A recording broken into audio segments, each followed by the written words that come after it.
Apa sih yang disebut perbuatan baik, apa yang disebut perbuatan jahat, apa definisinya? Masing-masing tradisi mempunyai definisinya sendiri-sendiri dan kadang bertentangan satu dan yang lainnya.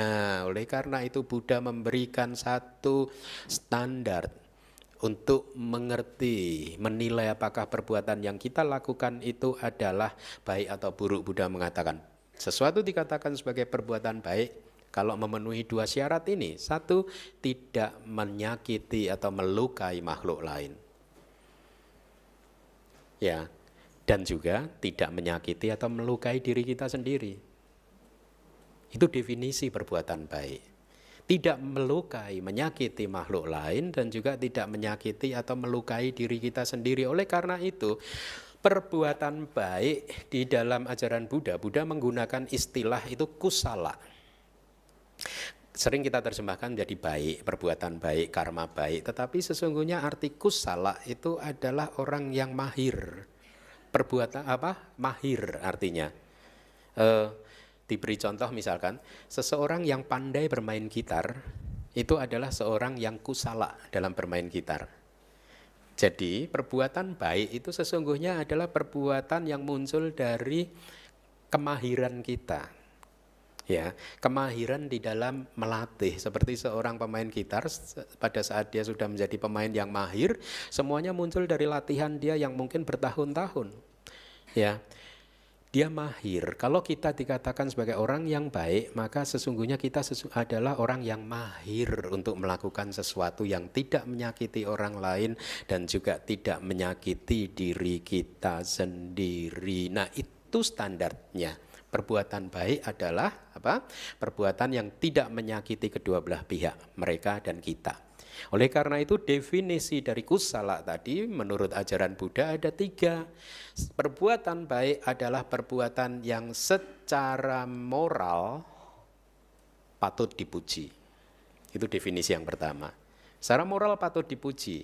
Seseorang yang melakukan perbuatan baik pasti dipuji oleh orang bijaksana. Ya. Kemudian standar yang kedua adalah secara mental sehat. Makanya tadi dikatakan perbuatan baik adalah perbuatan yang tidak menyakiti diri kita sendiri.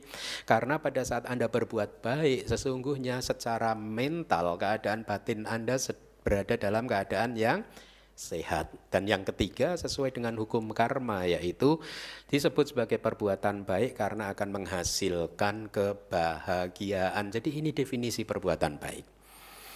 Dengan demikian definisi perbuatan yang buruk kebalikannya. Perbuatan yang buruk adalah perbuatan yang secara moral pantas dicela oleh siapapun, oleh orang bijaksana. Tentu saja yang mencela orang bijaksana yang tidak bukannya mencela dengan kebencian, tetapi mencela lebih pada tidak appreciate lah bahwa itu sesuatu yang menyakiti makhluk lain, menyakiti diri kita sendiri. Perbuatan jahat ada juga yang muji. Yang memuji siapa? Teman-temannya.